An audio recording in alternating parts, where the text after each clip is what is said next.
siapkan kelas. Perhatian, siap. Perhatian, siap. Perhatian, siap. Beri salam kepada Bapak Guru. Assalamualaikum warahmatullahi wabarakatuh. Waalaikumsalam warahmatullahi wabarakatuh. Doa dimulai. Bismillahirrahmanirrahim. Allahumma shalli ala Sayyidina Muhammad wa ala ali Sayyidina Muhammad. Allahumma shalli ala Sayyidina Muhammad wa ala ali Sayyidina Muhammad. Rabbi zidni ilma warzuqni fahman. Artinya dengan menyebut nama Allah yang Maha Pengasih lagi Maha Penyayang. Ya Allah, tambahkanlah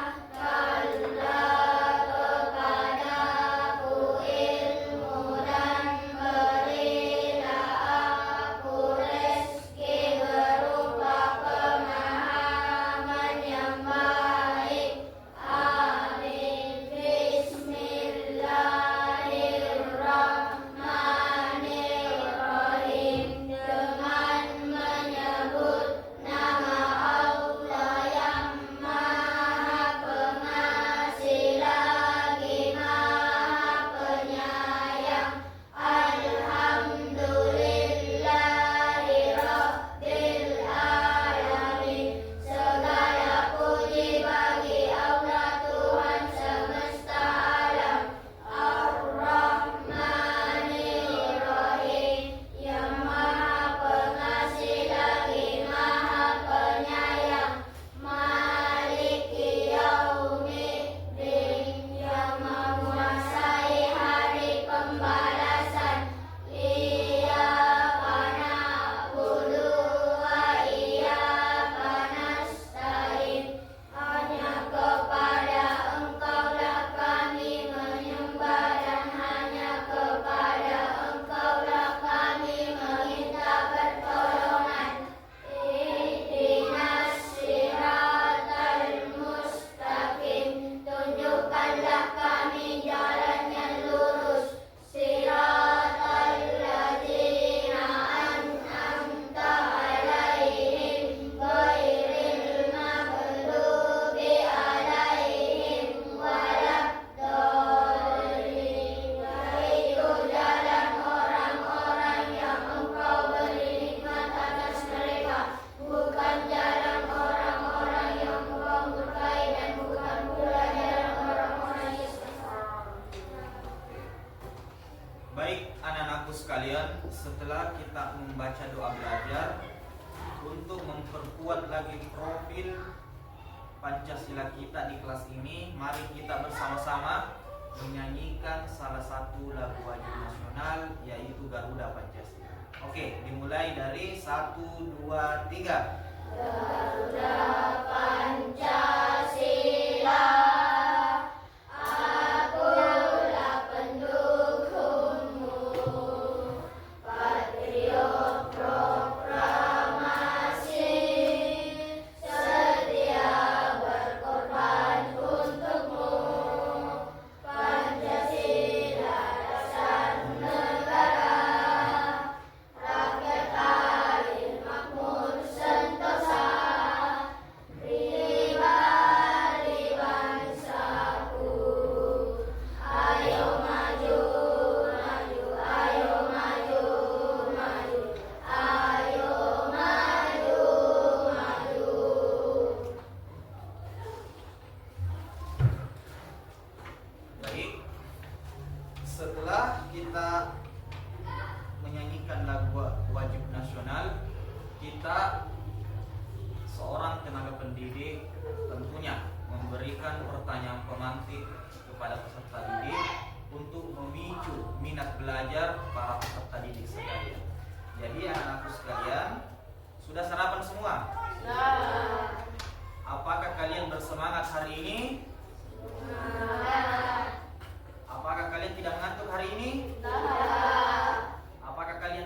mengaji?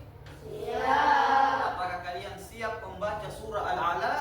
Siap. Oke. Jadi pertanyaan pemantik itu anak-anakku sekalian guna untuk memicu minat sekalian untuk belajar.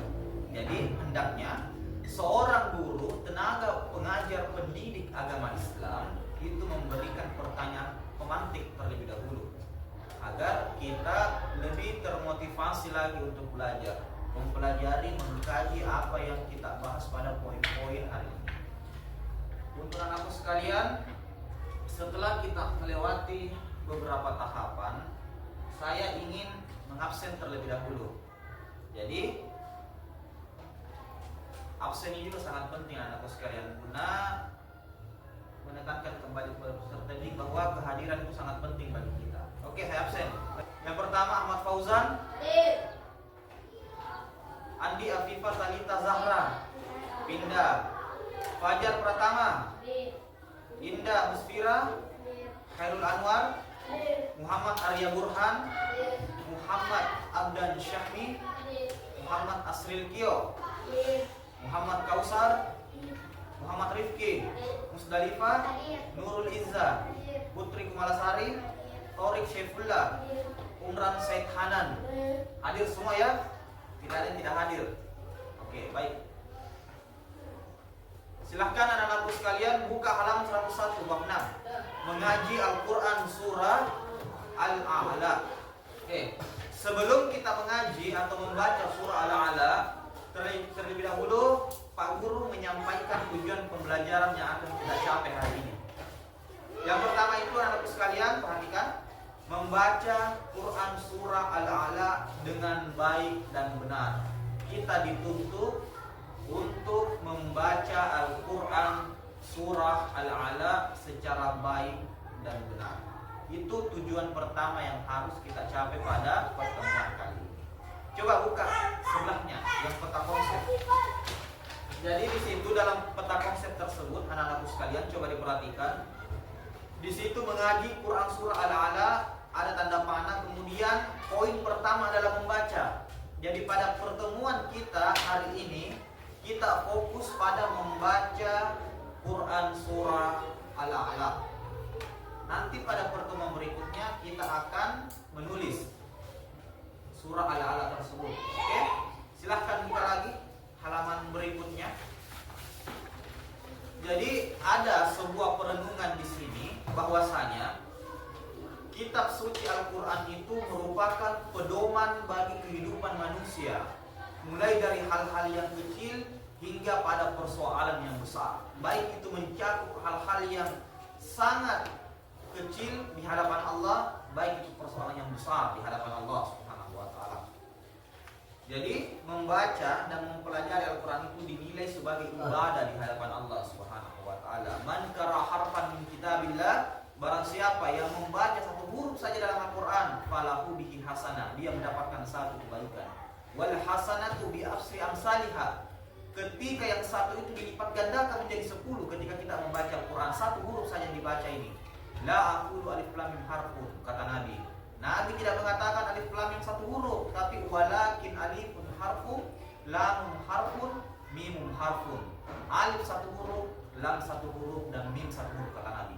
Setiap kata huruf yang dibaca dalam Al-Quran itu anak-anakku sekalian, itu falahu bihi hasanah. Allah memberikan kita ganjaran pahala sebanyak 1 dan dilipat gandakan menjadi 10. Bayangkan, satu yang kita baca saja, satu ayat yang kita baca saja, alif lam mim yang kita baca saja sudah mendapatkan 30 kebaikan. Bagaimana kalau kita khatam 1 juz Al-Quran? Bagaimana kalau kita khatam 2 juz Al-Quran? Bagaimana kalau kita khatam 30 juz Al-Quran? Sungguh luar biasa pahala yang diberikan Allah pada saat itu. Terlebih lagi pada bulan Ramadan, anak-anakku sekalian. Ini kan kita sudah masuk pada bulan Rajab. Bulan Rajab tentunya bulan ini disunnahkan kita untuk memperteguh lagi ibadah kita di hadapan Allah Subhanahu wa taala. Jadi Rajab itu bulannya Allah, Sya'ban itu bulannya Nabi Muhammad, dan Ramadan itu adalah bulannya umatnya Nabi Muhammad SAW. Tentunya pada bulan ini terkait dengan materi kita merenungi satu surah dalam Al-Quran, yaitu Quran surah Al-A'la, yang artinya maha tinggi. Allah yang maha tinggi. Tidak ada lagi yang tinggi selain daripada Allah Subhanahu wa taala. Hari ini kita manusia merasa diri kita yang paling tinggi di dunia ini. Kita tinggi materi, tinggi kekayaan, tinggi kedudukan, tinggi jabatan, tinggi kepemimpinan. Tapi sungguh di atas itu semua ada yang paling tinggi lagi. Siapa itu?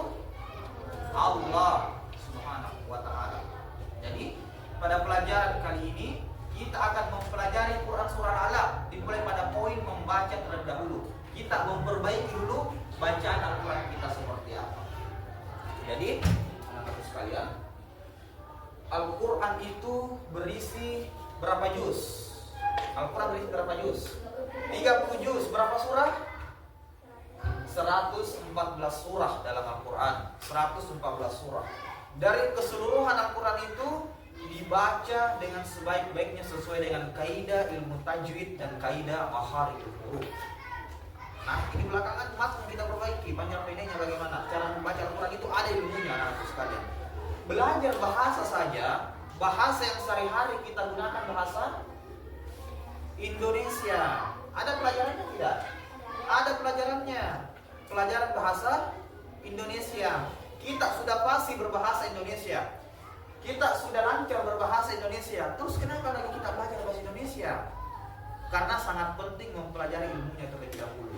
Setiap apa yang kita pelajari itu pasti dikaitkan dengan ilmunya terlebih dahulu. Ada ilmunya anak-anak sekalian, ada ilmu dasarnya. Sama seperti kita mempelajari bahasa Arab. Orang bahasa Arab di sana sekalipun pintar berbahasa Arab, dia juga belajar ilmu bahasa Arab, kaidah nahwu sharaf, kaidah ilmu bahasa Arab. Jadi di sana pun belajar bahasa Arab.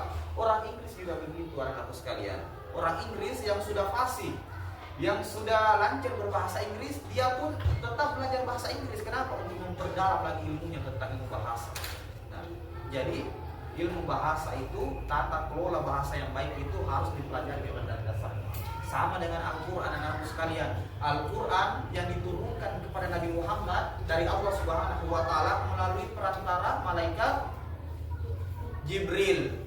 Nah, jadi jangan kaku anak-anak sekalian, sebut saja malaikat Jibril adalah yang mengantarkan wahyu kepada baginda Nabi Muhammad SAW. Kenapa Nabi Muhammad berada di urutan paling terakhir? Nabi ada berapa anak-anak sekalian? Nabi ada 25 semua. Nabi ada 25. Tapi kenapa Nabi Muhammad berada di urutan paling terakhir? Ada yang tahu? Kenapa bukan urutan paling pertama? Kenapa bukan urutan paling tengah? Kenapa bukan urutan paling di atas? Kenapa harus terakhir? Karena Nabi Muhammad adalah nabi penutup segala nabi. La nabiyya ba'da. Tidak ada lagi nabi setelah Nabi Muhammad SAW. Tidak ada lagi nabi. Jadi besok-besok kalau kita di luar ada orang bertanya, ada orang mengaku saya ini adalah nabi, ikuti saya. Saya membawa satu juga kitab suci. Jangan percaya, karena la nabiyya ba'da. Nabi Muhammad adalah penutup para nabi. Tidak ada lagi nabi dan rasul selain daripada Nabi Muhammad SAW. Nabi Muhammad adalah nabi panutan kita hari ini. Beda dengan Bani Israel. Bani Israel itu anak-anak sekalian, dulu di zamannya dia mengikut pada Nabi Musa alaihissalam. Siapa yang mengikut Nabi Musa akan selamat kalau tidak ada nabi baru. Siapa yang mengikut pada agamanya Nabi Musa, dia akan selamat. Sekalipun kita belajar Taurat, Taurat itu kitabnya Nabi Musa yang disampaikan kepada umatnya. Seandainya Pak Sul hidup di zamannya Nabi Musa, Pak Sul membaca kitab suci Taurat, bukan Al-Quran. Karena Al-Quran belum datang. Al-Quran belum datang. Kitab Injil pun yang dibawa oleh Nabi Isa belum datang pada saat itu. Hanya Taurat yang ada. Coba saya tanya anakku sekalian, mau tidak ikut sama Nabi Musa?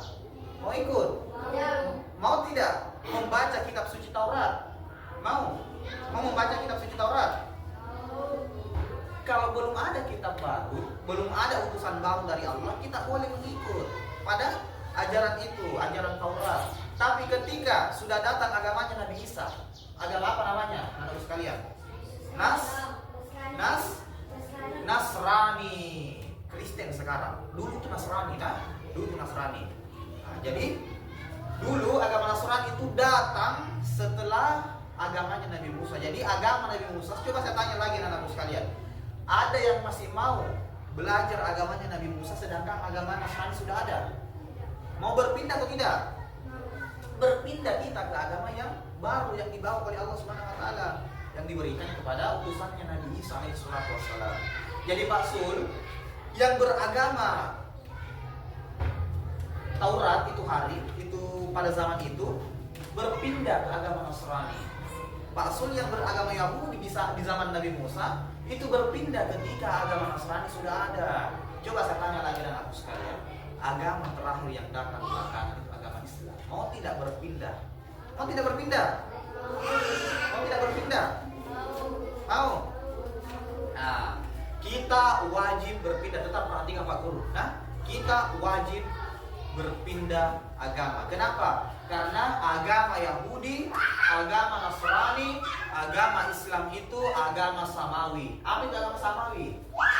Pernah saya jelaskan itu di semester 1 yang lalu. Agama samawi itu adalah agama langit yang khusus memang diciptakan oleh Allah Subhanahu wa taala. Agama samawi agama apa? Baru saya sebut. Agama langit yang diciptakan oleh siapa? Allah. Beda dengan agama ardi. Kalau agama ardi diciptakan oleh siapa? Manusia, diciptakan di muka bumi ini. Contohnya seperti apa? Buddha, apalagi? Hindu, apalagi? Katolik bagian dari Nasrani. Konghucu, apalagi? Santo, Persis, Sangkala, semua itu. Nah, agama-agama yang diciptakan manusia yang tidak logis, yang tidak etis, yang tidak sesuai dengan rukun-rukun keimanan kepada Allah Subhanahu wa taala. Tauhidnya tidak ada. Nah, sekalipun agama-agama ardi itu mempunyai kitab tersendiri, seperti agama Hindu mempunyai kitab Weda, agama Buddha mempunyai kitab Tripitaka, Konghucu mempunyai kitab Santos, tapi itu semua tidak memiliki nilai ketauhidan di hadapan Allah Subhanahu wa taala. Ada 3 agama samawi anak-anakku sekalian. Yang pertama agama Yahudi, yang kedua agama Nasrani, yang ketiga adalah agama Islam. Ketika datang agama yang baru, agama samawi, kita wajib berpindah. Cuma pertanyaannya anak-anakku sekalian, ada tidak agama Nasrani di luar sana yang masih memeluk agamanya sedangkan sudah datang agama Islam? Tidak. Ada.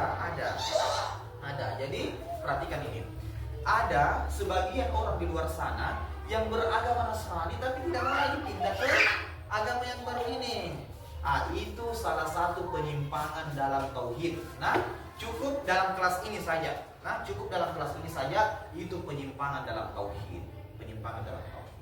Seandainya kita hidup di zamannya Nabi Ibrahim, kita ikut agamanya Nabi Ibrahim.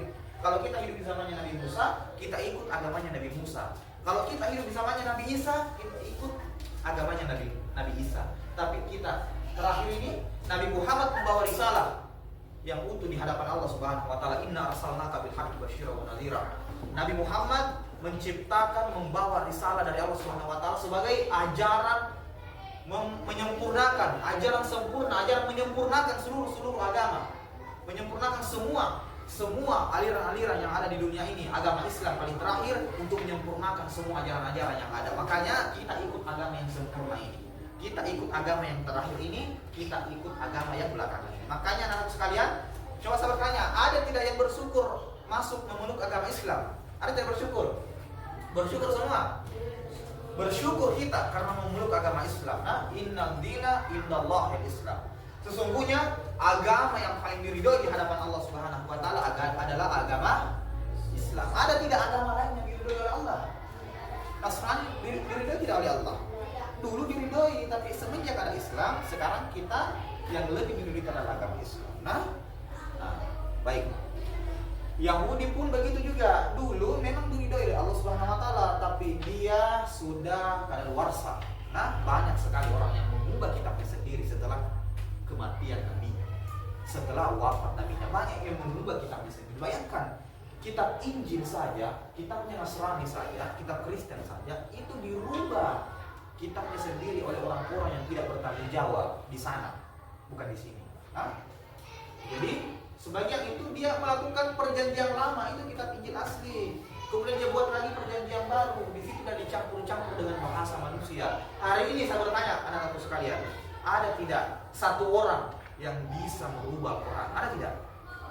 Ada yang bisa merubah Quran? Ada? bisa tidak merubah Al-Quran. Fajar bisa merubah Al-Quran. Asril bisa merubah Al-Quran. Abdan bisa merubah Al-Quran. Hairul, Kausar. Nah, kenapa? Karena Allah berjanji dalam Al-Quran, wa in kuntum fi raibin mimma nazzalna ala abdina fa'tu bi suratin min mislihi. Hei manusia, hei jin, para setan, kalau engkau sanggup, datangkan seluruh pasukanmu, kata Allah. Datangkan seluruh pasukan. Berapapun pasukan yang kita miliki, jin, manusia, kumpulkan semua pasukan itu. Faktu di surat ini misli. Buat satu surah yang sama indahnya dengan Al-Quran. Ada tidak yang bisa buat satu surah yang sama syairnya dengan Al-Quran? Ada. Pulau sudah binas, malikin nas, ilahin nas, nas semua di belakang. Ada tidak begitu? Qul huwallahu ahad, Allahus samad, lam yalid, dede semua di belakang. Kalkala kubra. Toh, nas, pulau sudah bil falaqah, mencari bahalaqah. Sama semua ujungnya. Nas itu kalau udah nas, malikin nas, ilahin nas, coba buat satu kalimat yang sama indahnya seperti itu. Tidak ada. Bahkan kita diucap oleh Allah Subhanahu wa taala, datangkan seluruh pasukanmu kalau engkau sanggup. Kalau engkau paling pintar di dunia ini, buat satu puisi yang sama cantiknya dengan Al-Quran. Ada tidak yang bisa? Ada yang bisa? Tidak ada yang bisa, anak-anakku sekalian. Jadi satu-satunya kitab yang terjaga kerahasiaannya sampai sekarang kitab apa? Kitab apa? Al-Quran. Al-Quran Karim. Jadi hari ini di depan kalian itu ada ayat-ayat Al-Quran. Jadi itu ayat-ayat Al-Quran sebentar kita baca itu. Jadi Al-Quran yang diturunkan oleh Allah kepada Nabi Muhammad melalui perantaraan malaikat Jibril di kota Makkah itu berisi 14 surah. Salah satunya itu surah yang akan kita bahas pada hari ini, yaitu Quran surah Al-A'la. Coba perhatikan bukunya.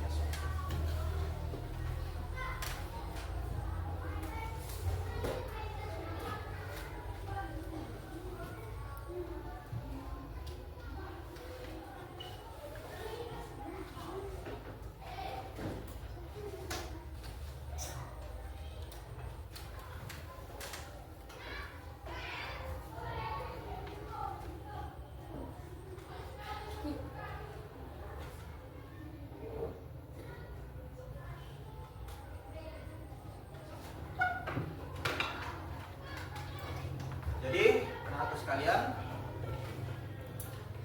setelah kita mendengarkan penjelasan dari Bapak Guru, apakah ada yang ingin bertanya terkait materi kita hari ini? Kalau tidak ada, Bapak Guru yang bertanya. Oke, pertanyaan pertama kepada Asril. Berapa jumlah surah dalam Al-Quran? 114. Kori, berapa jumlah juz di dalam Al-Quran? Berapa? Berapa juz di dalam Al-Quran? Berapa jumlahnya, Tori? Berapa? Banyak sekali. Coba Nurul Izzah, berapa juz dalam Al-Quran? 30 juz. 30 juz. Jadi perhatikan itu, nah, yang tidak tahu juz dalam Al-Quran 30 juz ayat di dalam Al-Quran. Oke, setelah itu mari kita membaca dulu bersama-sama, ya. Quran surah Al-A'la. Coba buka semua halaman yang ada bacaannya. Quran surah Al-A'la.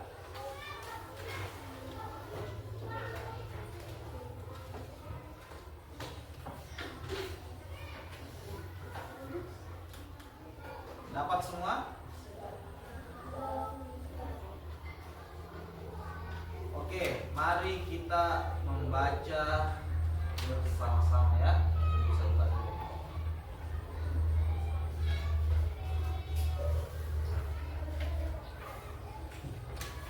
Oke. Dimulai dari Taus. Nah. A'udzu billahi minasy syaithanir rajim. Bismillahirrahmanirrahim. Sabbih isma rabbikal a'la. Allazi khalaqa fasawwa. Wallazi qaddara fahada. Wallazi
perhatikan pada tabel berikut itu yang ada tulisan warna hijau.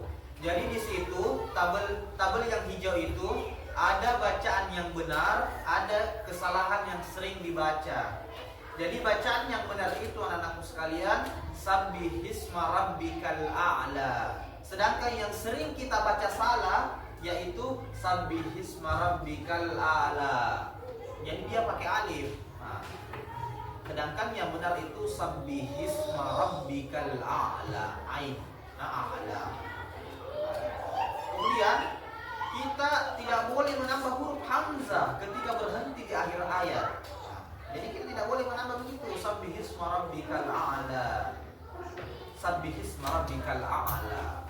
Nah, jadi yang kedua, anak-anakku sekalian, perlu kita pahami di sini pada kurang tepat pada makharijul huruf. Misalkan melafazkan huruf sa seperti kadang-kadang melafazkan huruf sa. Jadi ada itu huruf za, ada huruf za, ada huruf zod, ada huruf sa, ada huruf sya. Beda-beda, beda-beda. Kalau kita pada pelajaran bahasa Indonesia satu huruf S saja. Ada huruf Z, ada huruf S. Kalau di bahasa Arab ada sya, ada sa, ada za, ada sya, ada za. Jadi banyak sekali. Jadi penyebutan makharijul huruf itu sangat penting dalam pembacaan Al-Quran. Coba kita lihat tabel yang kedua, anak-anak sekalian. Inna hadza lafis suhufil ula. Yang tabel sebelah kiri itu bacaan yang benar. Itu yang warna hijau itu, anak-anak sekalian, itu bacaan yang benar karena itu memakai sod. Itu inna hadza lafis itu zod zuhufil ula. Sedangkan yang salah itu kita tidak mentasydid bacaan itu pada makharijul huruf itu. Inna hadza lafi suhufil ula, tidak mentasydid, tidak mesadu, istilah bugis kita, tidak mesadu. Jadi kita harus pakai sadu yang kayak nomor 3 dalam keadaan berbaring itu. Inna hadza lafi ada itu nomor 3 di atasnya itu yang warna hijau. Nah itu su. Sedangkan yang salah itu su saja, tidak ada sunya. Nah, dia tidak double penyebutan. Nah, tidak double penyebutan. Nah, beda itu inna hadza lafi suhufil ula dengan inna hadza lafi suhufil ula. Yang mana yang benar? Suhufil ula atau suhufil ula? Pakai penekanan kalau tafsir. Suhufil ula. Inna hadza lafi suhufil ula. Di double pakai tasydid yang nomor 3 itu. Yang angka seperti nomor 3 berbaring itu suhufil ula. Itu yang begini. Suhufil ula. Kalau tidak pakai ini suhufil ula. Biasa saja, biasa.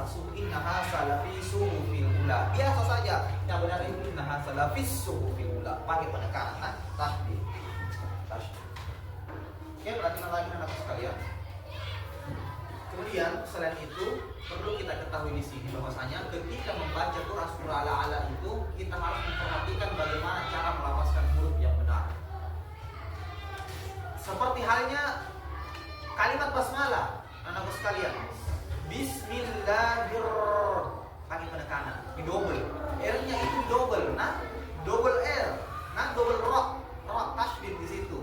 Bismillahirrahmanirrahim. Tadi saya dengar waktu baca doa Bismillahirrahmanirrahim, tidak double. Itu salah anak-anak sekalian. Yang benar itu Bismillahirrahmanirrahim. Bismillahirrahmanirrahim. Getarkan lidah kalian di langit-langit dulu. Bismillahirrahmanirrahim. Getarkan lidah kalian. Coba Bismillahirrahmanirrahim. Jadi tidak boleh lagi mengucapkan Bismillahirrahmanirrahim, tapi pakai penekanan Bismillahirrahmanirrahim.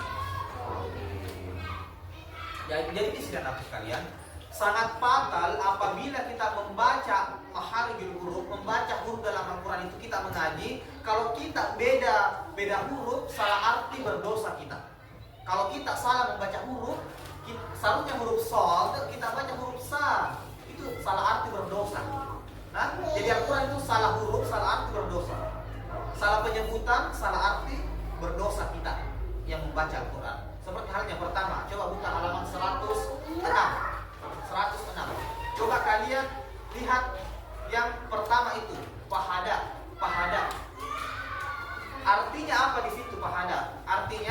lalu memberi petunjuk. Yang salah kalau kita baca pahada, H kecil.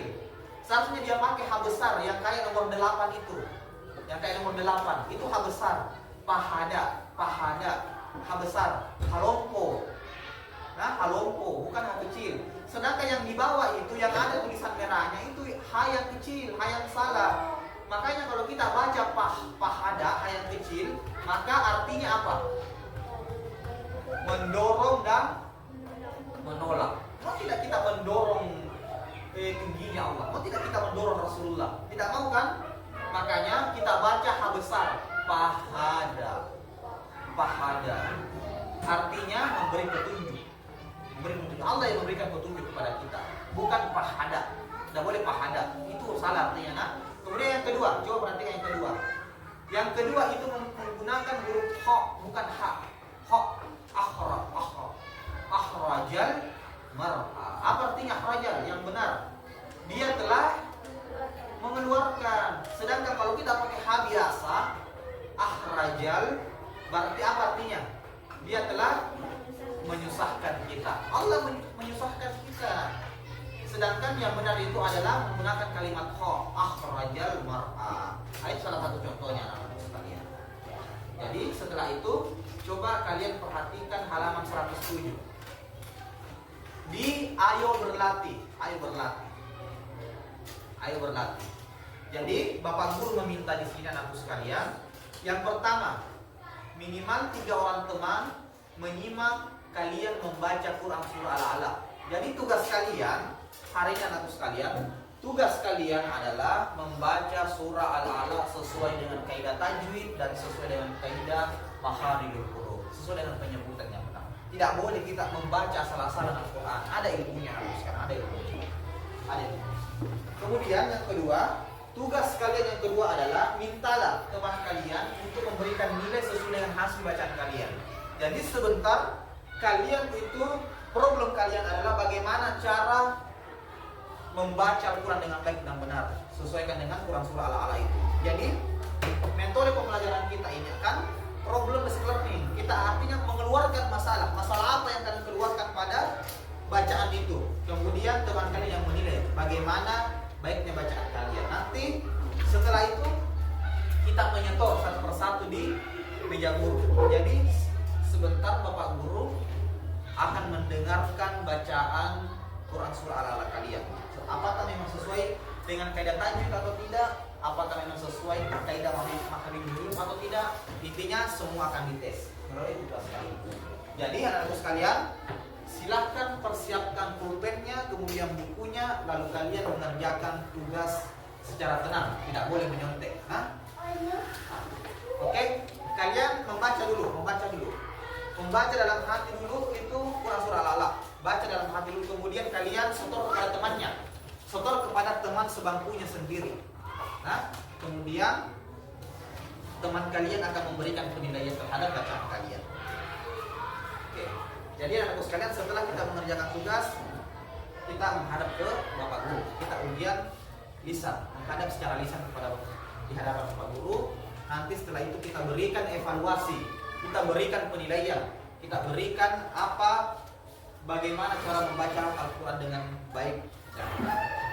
Oke, anak-anakku sekalian, setelah kita mengerjakan tugas, Bapak Guru akan memberikan penguatan, memberikan kesimpulan, memberikan refleksi kepada kita bahwasanya Al-Quran, Quran surah Al-Alaq ini artinya yang maha tinggi. Allah yang kita sembah itu yang maha tinggi. Tidak boleh kita meninggikan sesuatu selain daripada Allah Subhanahu wa taala. Jadi anak sekalian, ketika kita membaca Al-Quran, kita pun harus mengetahui artinya. Kita pun harus mengetahui apa maksud dari ayat tersebut, apa maksud dari perkataan Allah itu, apa maksud dari kalam Allah itu. Jadi setelah kita mempelajari ini, tentunya ada nilai-nilai evaluasi yang bisa kita keluarkan dari pelajaran itu. Ada nilai-nilai refleksi yang harus kita pelajari dari pelajaran itu. Refleksi yang pertama membuat keyakinan kita bertambah di hadapan Allah Subhanahu wa taala, Tuhan yang paling tinggi. Kemudian refleksi yang kedua anak-anakku sekalian, membuat kita lebih tawadu lagi dalam menjalankan ibadah kita di hadapan Allah Subhanahu wa taala. Kemudian yang ketiga, membuat kita semangat untuk beribadah lagi, lebih mengerjakan lagi sunnah-sunnah Nabi Muhammad Sallallahu Alaihi Wasallam. Oke anak-anakku sekalian, setelah Pak Guru memberikan refleksi, sampailah kita di penghujung materi, yaitu pertanyaan. Apakah ada yang mau bertanya? Tidak ada. Oke, baiklah. Jadi Bapak Guru, cukup sampai sini materi kita pada pertemuan kali ini. Insya Allah minggu berikutnya kita akan belajar tentang menulis Al-Quran surah Al-Alaq. Ini kan membaca. Oke, jadi Bapak Guru tutup dengan ucapan Subhanakallahumma wa bihamdik, asyhadu an la ilaha illa anta, astaghfiruka wa atubu ilaik. Assalamualaikum warahmatullahi wabarakatuh. Waalaikumsalam warahmatullahi wabarakatuh. Silahkan ke kelas baca doa pulang.